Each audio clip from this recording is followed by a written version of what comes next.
আরে বাবা, আপনি আমাদের সঙ্গে এখানে বসে পড়ছেন কেন? দেখছেন না কি মাত্র 4 জনের জন্যই চেয়ার আছে? আপনি যদি এখানে বসেন তাহলে আমার শ্বশুর শাশুড়ি কোথায় বসবেন? নবীন তার বৃদ্ধ পিতার হাত ধরে চেয়ার থেকে তুলতে তুলতে বলল। রামবাবু বললেন, তুমি তো বলেছিলে আজ তোমাদের বিবাহবার্ষিকী, সবাই বাইরে গিয়ে খাবার খাবে। তুমি কি আমাকে এখানে এনেছো অপমান করার জন্য? নবীন চোখ রাঙিয়ে নিচু গলায় বলল, আপনার এই বকবক বন্ধ করুন। নিজের দিকে একটু তাকান। আপনার কি যোগ্যতা আছে আমার শ্বশুর শাশুড়ির সামনে বসার? আপনি কোথায় গ্রামের অশিক্ষিত, আর তারা শিক্ষিত ধনী পরিবারের।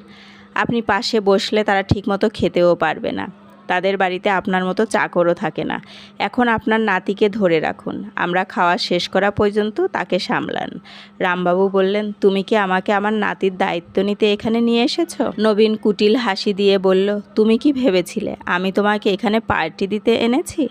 নিজের মুখ দেখেছো? রামবাবু বললেন, তুমি তো জানো আমি সকাল থেকে কিছু খাইনি, আর সহ্য করতে পারছি না। আমাকে এখানে কিছু এনে দাও, আমি চেয়ারের পাশে বসেই খেয়ে নিব। কিন্তু নবীন তার বাবার কথা শুনল না। চুপচাপ গিয়ে শ্বশুর শাশুড়ি ও স্ত্রীর সঙ্গে বসে খেতে লাগলো। যে ছেলের পেট ভরাতে রামবাবু কত রাত না খেয়ে কাটিয়ে দিয়েছেন, আজ সেই ছেলে তার শ্বশুর শাশুড়ি ও ধন সম্পদের চকচকের মধ্যে এই অভুক্ত বাবার কষ্ট দেখল না। রামবাবু নাতিকে খেলা করাতে লাগলেন, কিন্তু সকাল থেকে কিছু না খাওয়ার কারণে তাদের আর সহ্য হচ্ছিল না। বৌমা সকাল থেকে কিছু রান্না করেনি, বলেছিল আজ বাবা হোটেলে সুস্বাদু খাবার খাবেন। রামবাবু সেখানে উপস্থিত খেতে থাকা সকল লোকদের দিকে আশাময় দৃষ্টিতে তাকিয়েছিলেন। তখনই একজন ওয়েটার এসে বলল, কি হয়েছে মশাই, কার সঙ্গে এসেছেন? রামবাবু কিছু বললেন না, তার চোখে জল এসে গেল। ওয়েটার বলল, মশাই ক্ষুধা লেগেছে তাই না? আমার সঙ্গে আসুন। ওয়েটার তার মালিকের থেকে লুকিয়ে একটি প্লেট খাবার রামবাবুকে দিল এবং বলল, মশাই তাড়াতাড়ি খেয়ে নিন, নইলে আমরা সমস্যায় পড়ব। রামবাবু ক্ষুধার্ত, কয়েক মুহূর্তের মধ্যে খাওয়া শেষ করলেন। তার আত্মা তৃপ্ত হলো। তখন হোটেলের মালিক তাকে গালিগালাজ করে বলল, বুড়ো লজ্জা করে না চুরি করতে? রামবাবু হাত জোর করে বললেন, আমাকে মাফ করো, খুব ক্ষুধা লেগেছিল। মালিক বলল, বুড়ো এটা কোনো ধর্মশালা নয়, এর টাকা কি তোর বাপ দেবে? রামবাবু বললেন, আমি তোমার টাকা দিয়ে দিব। আমার ছেলে ওইখানে তার সন্তানদের সাথে খাচ্ছে। রামবাবু ছেলের কাছে টাকা নিতে গেলে ছেলে সবার সামনে ধাক্কা দিয়ে বলল, আমি এই ভিখারিকে চিনি না, জানি না কোথা থেকে এসে হাজির হয়েছে। ছেলের কথা শুনে রামবাবুর চোখে পানি চলে এলো। তিনি আশাবাদী চোখে ছেলের দিকে তাকিয়ে থাকলেন, কিন্তু ছেলে শ্বশুর শাশুড়ি ও স্ত্রীকে নিয়ে গাড়িতে চেপে বাড়ি চলে গেল। হোটেলের মালিক বলল, এই বুড়ো যে ভুল করেছে তার বদলে তাকে সব বাসন মেজে দিতে হবে। রামবাবু চোখের জল ফেলে সবার নোংরা বাসন জড়ো করলেন এবং মেজে দিতে লাগলেন। তখনই ওয়েটার এসে বলল, মশাই আমাকে দিন, আমি করে নিচ্ছি, আমাকে ক্ষমা করবেন, আমি মালিকের সামনে কিছু বলতে পারিনি। রামবাবু চোখের জল ফেলে বললেন, বাবা তুমি কেন ক্ষমা চাইছো? তুমি তো এই বুড়োর পেট ভরিয়েছিলে, কোনো পাপ করনি। ওয়েটার রামবাবুকে সরিয়ে রেখে সব বাসন মেজে দিল। বলল, মশাই এখন আপনি বাড়ি যান, আমি মালিককে বলব। রামবাবু ওয়েটারের মাথায় হাত রেখে বললেন, ভগবান তোমার এত বড় মানুষ করুক যে সারা শহরে তোমার নাম উজ্জ্বল হোক। এটা বলে তিনি চোখের জল মুছে বাড়ির দিকে রওনা দিলেন। রামবাবুর অবস্থা দেখে ওয়েটারেরও চোখে জল চলে এলো। তিনি বাড়ি পৌঁছালে ছেলে দরজায় দাঁড়াতে দিল না। দূর থেকে বলল, সাবধান বাবা, যদি এই বাড়িতে পা রাখো। রাখি বলল, লজ্জা করেনি এই বুড়োর পুরো হোটেলে আমাদের অপমান করতে? সবাই আমাদের খেয়ে ফেলতে চাইছে এমন চোখে দেখেছিল। এখন এই বাড়িতে তোমার কোনো জায়গা নেই। রামবাবু হাত জোর করে বললেন, কিন্তু ছেলে, আমি কোথায় যাব? আমাকে বাড়ির এক কোণে জায়গা দাও, সেখানেই পড়ে থাকবো। শেষে নবীন তাকে টেনে হিঁচড়ে নিয়ে গিয়ে এক বৃদ্ধাশ্রমে ফেলে দিল। কিন্তু যে বৃদ্ধাশ্রমে সে তার বাবাকে রেখে এলো সে জানতো না তার সঙ্গে কি ঘটতে চলেছে। সত্য যদি তখনই সামনে আসতো, তার পায়ের তলার মাটি সরে যেত। রামবাবু হাত জোর করে বললেন, এমন করো না ছেলে, তোমার বুড়ো বাপকে এভাবে এখানে ফেলে যেও না। আমি কার সাহায্যে বাঁচব? এখানে আমার কে আছে? তুমি কি ভুলে গেছো আমি তোমাকে কাঁধে নিয়ে স্কুলে রেখে আসতাম, তোমার শখ সব পূরণ করতাম, নিজের পায়ে জুতা পরিনি, কিন্তু তোমার কোনো অভাব হতে দেইনি। আর আজ তুমি তোমার বাপকে ঘর থেকে টেনে হিঁচড়ে এখানে বৃদ্ধাশ্রমে রেখে যাচ্ছ শুধু তোমার স্ত্রীর কথায়। না বাবা, এমন অন্যায় করো না। রামবাবু তার ছেলে নবীনের কাছে কাঁদতে কাঁদতে মিনতি করছিলেন। নবীন তাকে নিজের থেকে দূরে সরিয়ে দিল বলে, এই নাটক বন্ধ করো, আর মনে রেখো এখানে না থাকলে একদিন রাস্তার চলন্ত গাড়ির নিচেই পড়ে যাবে আর খিদের তাড়নায় মরবে। কিন্তু আমি তোমাকে আমার বাড়িতে নিয়ে যাব না। তোমার থাকার কারণে পুরো বাড়ির শোভা নষ্ট হয়ে গেছে। তোমার জন্য আমি আমার বন্ধুদের বাড়িতে আনতে পারি না। উপরন্তু রাখি আলাদা ড্রামা করে যে সে তোমার জন্য রান্না করবে না, তোমার ময়লা কাপড় ধুয়ে দিবে না। এসব ড্রামায় আমি বিরক্ত হয়ে গেছি। ঠিকই বলেছে, তোমার সঠিক জায়গা বৃদ্ধাশ্রম। আমার ইচ্ছে হলে তোমাকে কোনো রেল স্টেশনে ফেলে দিয়ে ভিক্ষা করাতে পারতাম। এই নাও তোমার জিনিসপত্র, আর চুপচাপ ভিতরে চলে যাও। রামবাবু বললেন, ছেলে, এই শহর আমার জন্য অচেনা। তার চেয়ে আমরা পুরনো শহরে ভালো ছিলাম। তুমি এমন করো, পুরনো বাড়ির চাবি আমাকে দাও, আমি সেখানে কোনোভাবে নিজের জীবন চালিয়ে নেব। নবীন হেসে বলল, কোন বাড়ির কথা বলছো? 2 মাস আগে যেই কাগজে স্বাক্ষর করেছিলে সেটা সেই বাড়ি বিক্রি করার কাগজ ছিল। সেই বাড়ি বিক্রি হয়ে গেছে। রামবাবু বললেন, কি? তুমি বাড়ি বিক্রি করে দিয়েছো? আর আমাকে বলনি সেই বাড়িতে আমার মায়ের কত স্মৃতি ছিল? নবীন বলল, সেই স্মৃতিগুলোর কি আমি আচার বানাবো? মা চলে গেছে, তার সঙ্গে স্মৃতিগুলোও চলে গেছে, আর আজ তোমার সঙ্গেও মুক্তি পাবো। রামবাবু বললেন, ঠিক আছে, কোনো সমস্যা নেই বাবা। আমার অবসরকালীন যে টাকাগুলো ছিল আমি সেগুলো তুলে নিয়ে হরিদ্বার চলে যাব, সেখানে থাকবো, কিন্তু এখানে থাকতে পারবো না। এই শহরে আমি কাউকে চিনি না। নবীন হেসে বলল, তুমি কি ভাবো যদি বাড়ি তোমার অজান্তে বিক্রি করতে পারি তাহলে তোমার টাকা খরচ করতে পারবো না? এত বড় শহরে 3 কক্ষের বাড়ি কিনেছি, ফার্নিচার কিনেছি, সেই টাকা কোথা থেকে এসেছে? আর যাই হোক, তোমার মৃত্যুর পর সব সম্পত্তি আমার ছিল, তাই তোমার জীবদ্দশায় নিয়েছি। এতে কি বড় কথা আছে? তোমার টাকা চাই। 1 মিনিট দাঁড়াও। নবীন তার পকেট থেকে 500 টাকা বের করে তাদের হাতে ধরিয়ে দিয়ে বলল, এই নাও, আজ পর্যন্ত তুমি আমার জন্য যা করেছো তার ক্ষতিপূরণ এইটা বলে নবীন চলে গেল। রামবাবু তার ছেলেকে যেতে দেখলেন আর ভাবতে লাগলেন, কি এই দিনের জন্যই ঈশ্বর আমাকে ছেলে দিয়েছিলেন? হয়তো আমি কোনো পাপ করেছি, যা আমার এই ছেলে হয়েছে। এত ভাবতে ভাবতে তিনি বৃদ্ধাশ্রমের দরজায় গিয়ে পড়ে গেলেন। হঠাৎ পড়ার শব্দে আশ্রমের ভিতর থেকে কিছু লোক দৌড়ে এসে দেখল ততক্ষণে নবীনের গাড়ি চলে গেছে। সবাই গেটের বাইরে রেজিস্টারে দেখলেন সেখানে শুধু রামবাবুর নাম লেখা ছিল। পৌঁছানোর লোকের কোনো চিহ্ন ছিল না। তারা রামবাবুকে আশ্রমের ভিতরে নিয়ে গেল। ডাক্তারকে দেখানো হলো। ডাক্তার বললেন, ধাক্কার কারণে শরীরের বাম দিকে প্যারালাইসিস হয়েছে। সময় কেটে গেল। ডাক্তারের চিকিৎসায় রামবাবু এখন বিছানায় পড়ে থাকেন, খুব কষ্টে কিছু বলতে পারেন। এভাবে 6 মাস কেটে গেল। একদিন আশ্রমের ডাক্তার নেনা বিদেশ থেকে ফিরলেন, যিনি এই বৃদ্ধাশ্রমটি চালান। ফিরে আসার পর আশ্রমের রিসিপশনিস্ট বললেন, ম্যাডাম, আপনি ছুটিতে ছিলেন, এই সময়ে কেউ একজন তার বুড়ো বাবাকে এখানে ফেলে দিয়ে গেছে। তার অবস্থা খুব খারাপ ছিল এবং আজ পর্যন্ত কেউ তাকে দেখতে বা তার খোঁজ নিতে আসেনি। সমস্যা হলো বুড়োবাবুর কিছুই বলেন না। এখন কি করব? এতদিন পরিচয়হীনভাবে কাউকে এখানে রাখা যায় না, কেউ তো তার গ্যারান্টি নেবে না। নেনা বললেন, কি, বুড়ো বাবাকে কেউ এখানে রাতে ফেলে দিয়ে গেছে আর খোঁজও নেয়নি? কেমন নিষ্ঠুর সন্তান হবে যারা তার বাবাকে রাতের আধারে ফেলে দিয়ে গেছে। যখন মানুষের বুড়ো বয়সে সন্তানের প্রয়োজন হয় তখন কেউ তার মা বাবার সাথে এমন আচরণ করতে পারে? ছি ছি। বুড়োবাবু কি কিছু বললেন? কোথা থেকে এসেছে, কি নাম, যাতে তার খোঁজ নেওয়া যায়? না ম্যাডাম, আমরা অনেক চেষ্টা করেছি, কিন্তু বুড়োবাবু কিছুই বলেন না। শুধু মাঝে মাঝে মুখ থেকে বুনু শব্দটি বের হয়, কিন্তু আমাদের কিছুই বোঝা যায় না। নেনা বললেন, বুনু? এই শব্দ শুনতেই নেনার মনের মধ্যে যেন জোরে ঘণ্টা বাজল, আর তাকে কিছু মনে করানোর চেষ্টা করলো, যেন এটা সেই না। নেনা বললেন, কোথায় তিনি? কোনো রুমে রাখা হয়েছে? দ্রুত আমাকে নিয়ে চলুন। নেনা দৌড়ে গ্যালারিতে তাকে খুঁজতে লাগলেন। যখন তিনি বিছানার পাশে পৌঁছালেন তখন শুষ্ক কাঠে কাপড়ে মোড়ানো রামবাবুকে দেখে তার হৃদয় জোরে ধড়কাতে লাগলো। তার মুখ থেকে বের হলো, হ্যাঁ, এ তো সেই। কিন্তু এত জীর্ণ আর খারাপ অবস্থায় তাকে কিছু খেতে দেয়া হয়েছে না। তার মুগের ডাল খুব পছন্দ। দ্রুত মুগের ডালে গরম রুটি ভিজিয়ে মেখে নিয়ে আসো। আর তাকে এখনও গ্লুকোজ দেওয়া হয়নি, গ্লুকোজ দাও যাতে একটু শক্তি পায়। তারপর নেনা তাকে নিজের হাতে চামচ দিয়ে খাওয়াতে লাগলেন। তার চোখে জল তিরতির করে ঝরতে লাগলো।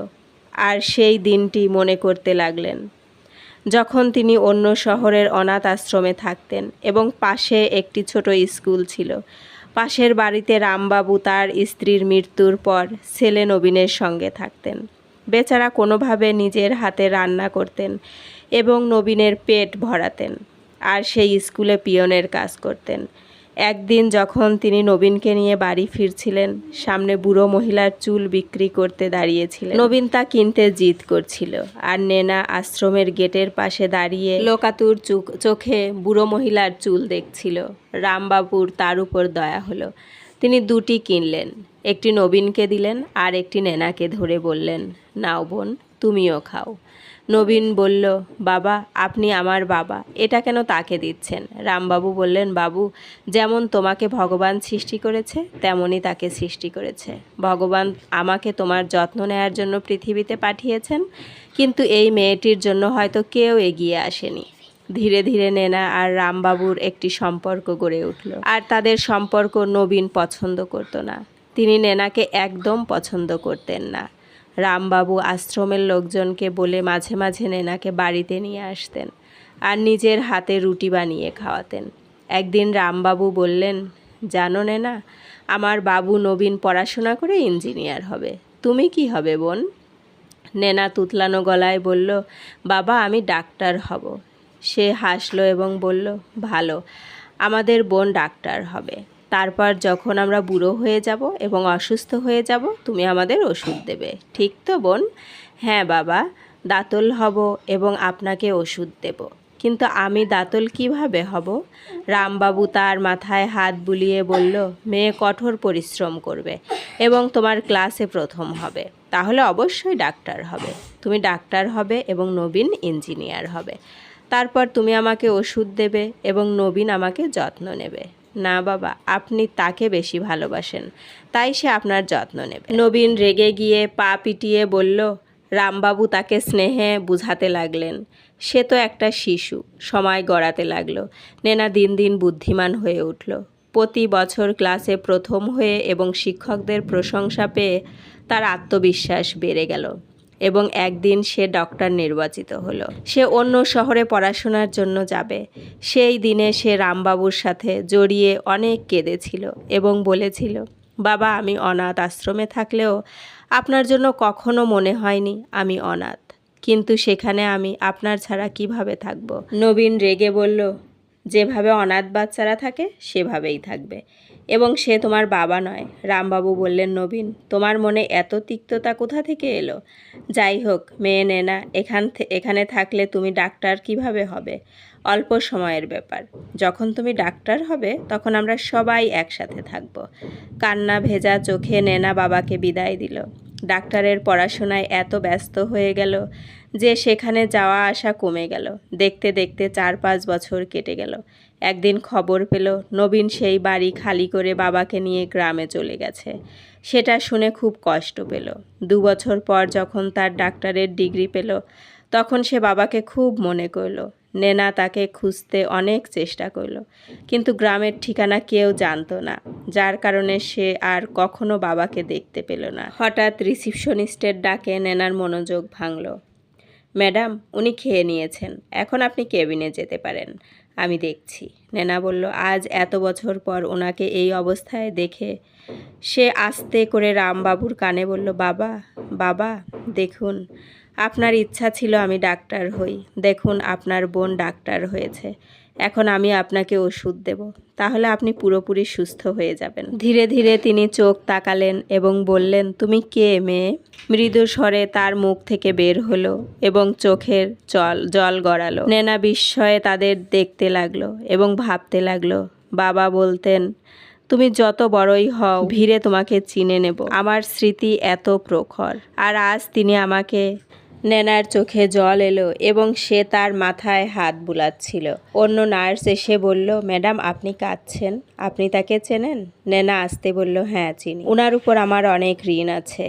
একজন অনাথকে পৃথিবীর ভিড়ে বেঁচে থাকা কিভাবে হয় উনিই শিখিয়েছেন। নেনা নিজেকে সামলান এবং রিসিপশনিস্টকে বললেন, ফর্মে তার আত্মীয়ের জায়গায় আমার নাম লিখে নাও এবং তাকে বিশেষ ওয়ার্ডে স্থানান্তর করো, যা খরচ হবে আমাকে জানিয়ে। কথা বলে তিনি কাঁদতে কাঁদতে চলে গেলেন। নেনা মনমরা হয়ে বাড়ি এলো। তার স্বামী তাকে জিজ্ঞেস করলেন। নেনা সব কথা খুলে বলল এবং বলল, নবীনের স্বভাব ছোটবেলায় ভালো ছিল না, সম্ভবত আজও তাই আছে, তাই তো সে বাবাকে এখানে ফেলে গেছে। এর মানে সে একই শহরে আছে। আমি তাকে কখনো ক্ষমা করব না। যে ব্যক্তি একজন অনাথের জন্য এত ভাবতে পারে, সে তার ছেলের জন্য কি না করবে। আমি তাকে আমার ভাই ভাবতাম কখনো দেখা হলে তাকে সাহায্য করব, কারণ বাবা আমার জন্য যা করেছেন তা আমি কখনো ভুলবো না। মুকেশ বলল, যে তার বাবার প্রতি এত নিষ্ঠুর, সে কখনো তোমার মতো অনাথের প্রতি সৎ হবে না। তবুও তুমি যা করতে চাও আমি তোমার পাশে আছি। পরের দিন মুকেশ নেনার সাথে বৃদ্ধাশ্রমে গেল। রামবাবুকে দেখে তার পা থেকে মাটি সরে গেল, কারণ কয়েক মাস আগে ব্যাসবাবু তাকে বড় হওয়ার আশীর্বাদ দিয়েছিলেন।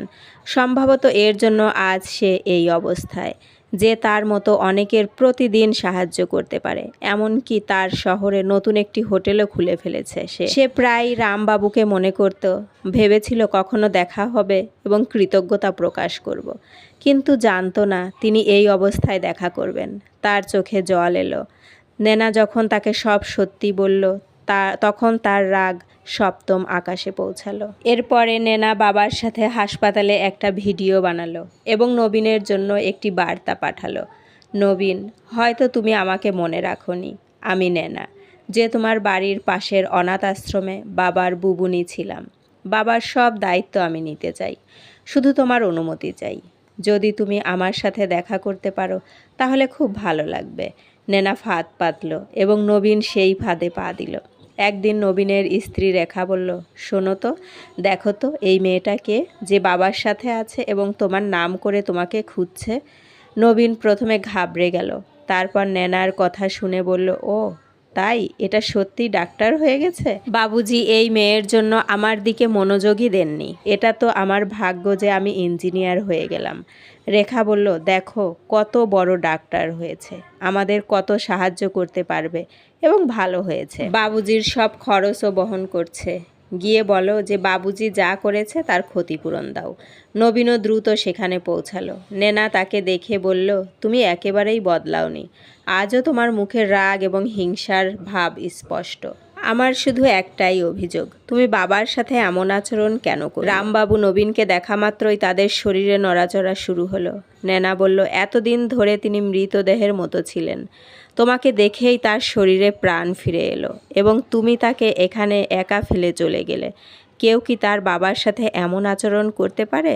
নবীন বলল, তোমার কাছে কি প্রমাণ আছে যে আমি তাকে ফেলে গেছি? তুমি নিজেই বলো যে তিনি তোমার জন্য অনেক কিছু করেছেন, তাহলে করো এই বৃদ্ধের সেবা। আমি তার অসহায়তার কোনো দায়িত্ব নিতে পারবো না। নেনা নবীনকে একটি জোরালো চড় মারল এবং বলল, আজ তুমি নিজের পায়ে দাঁড়িয়েছ, তাই তিনি তোমার জন্য অসহায় হয়ে গেছেন। তুমি তার সমস্ত টাকা নিয়ে তাকে এখানে ফেলে গেলে। তার কাছে এতটাই ছিল যে তুমি তার দায়িত্ব না নিলেও তিনি আরামে জীবনযাপন করতে পারতেন। নবীন তোতলাতে তোতলাতে বলল, তুমি কি বলতে চাও আমি প্রতারণা করেছি? এই সব বলার জন্য তুমি আমাকে এখানে ডেকেছ? এবং করেছি, তাহলে কি করবে? ঠিক তখন মুকেশ এসে বলল, ভাই সাহেব, আমরা তো কিছুই করব না, কিন্তু পুলিশ এবং সংস্থা আপনার সাথে কি করতে পারে? নবীন বলল, তোমরা আমার বাবার সৎ কাজের বদলে এটা করছো? নেনা বলল, আমি তোমাকে এখানে বাবার দায়িত্ব নেওয়ার জন্য ডাকিনি, শুধু এটা জানানোর জন্য ডেকেছি যে আজ তুমি তোমার বাবার সাথে অন্যায় করছো, কাল তোমার ছেলেও তোমার সাথে তাই করবে, কারণ সবাই তোমাকে দেখেছে।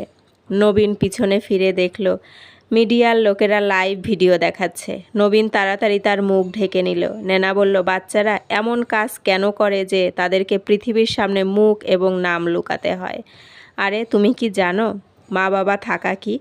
আমাদের মতো অনাথদের থেকে জিজ্ঞেস করো, যারা হাহাকার করে। আমাদেরও যদি কেউ থাকতো, যদি কারোর সাথে কোনো সম্পর্ক থাকতো। নেনার কথা নবীনের হৃদয় চিরে তার চোখের নিচে দিয়ে নামছিল। সে বলল, আমি শুধু এটা বলতে চাই যে আজ তুমি আমার মা বাবার সৎ না হলে তোমারও কেউ সৎ হবে না। কারণ যে তার মা বাবার সৎ হয় না, সে কিভাবে বউ, শাশুড়ি, শ্বশুর এবং ছেলের সৎ হতে পারে? নেনা পুলিশের সামনে রামবাবুর যত্নের দায়িত্ব নিল এবং নবীনকে সব সম্পর্ক থেকে মুক্ত করে দিল। বাবার সাথে প্রতারণা করার কারণে পুলিশ নবীনকে নিয়ে গেল। প্রায় 6 মাস পরে যখন নবীন বাড়ি ফিরল, সে আর রাতে ঘুমাতে পারত না। তারপর সে তার বাবার সম্পত্তি বৃদ্ধাশ্রমের নামে লিখে দিবে বলে সিদ্ধান্ত নিল। রেখা খুব হাঙ্গামা করলো। ঝগড়াঝাটির পরও নবীন তার সিদ্ধান্তে অটল রইল। বলল, আমি আমার পাপের প্রায়শ্চিত্ত করব এবং আমি চাই না তোমার বৃদ্ধ বয়সে তোমার ছেলেও তোমাকে কোনো বৃদ্ধাশ্রমে রেখে চলে যাক। এখন আমি নিজের পরিশ্রমে আমার বাড়ি তৈরি করব। নেনা তার সেবা করেছিল। একদিন রামবাবু কিছু বলতে চাইলেন। নার্স তাড়াতাড়ি নেনাকে ডেকে আনলো। নেনা তার কাছে এসে বলল, বাবা, আপনি কি আমাকে চিনেছেন? আমি আপনার বোন। রামবাবু বললেন, আমার বোন ডাক্তার হয়েই গেল? পাশে দাঁড়ানো মুকেশও বলল, বাবা, আপনি কি আমাকে চিনতে পেরেছেন? আপনার আশীর্বাদের জন্য আমি আজ এত বড় হোটেলের মালিক এবং আপনি জানেন সেই হোটেলের নাম আমি রেখেছি রাম হোটেল, যা আপনার নামে পরিচিত। রামবাবু হাসি দিয়ে বললেন, ছেলে, এমনই উন্নতি করো।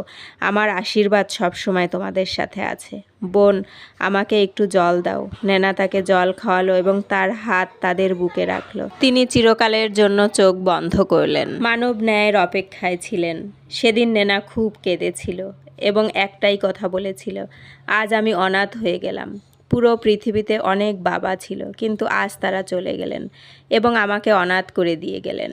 মুকেশ নবীনকে রামবাবুর খবর দিল এবং শেষকৃত্যের প্রস্তুতি শুরু করলো।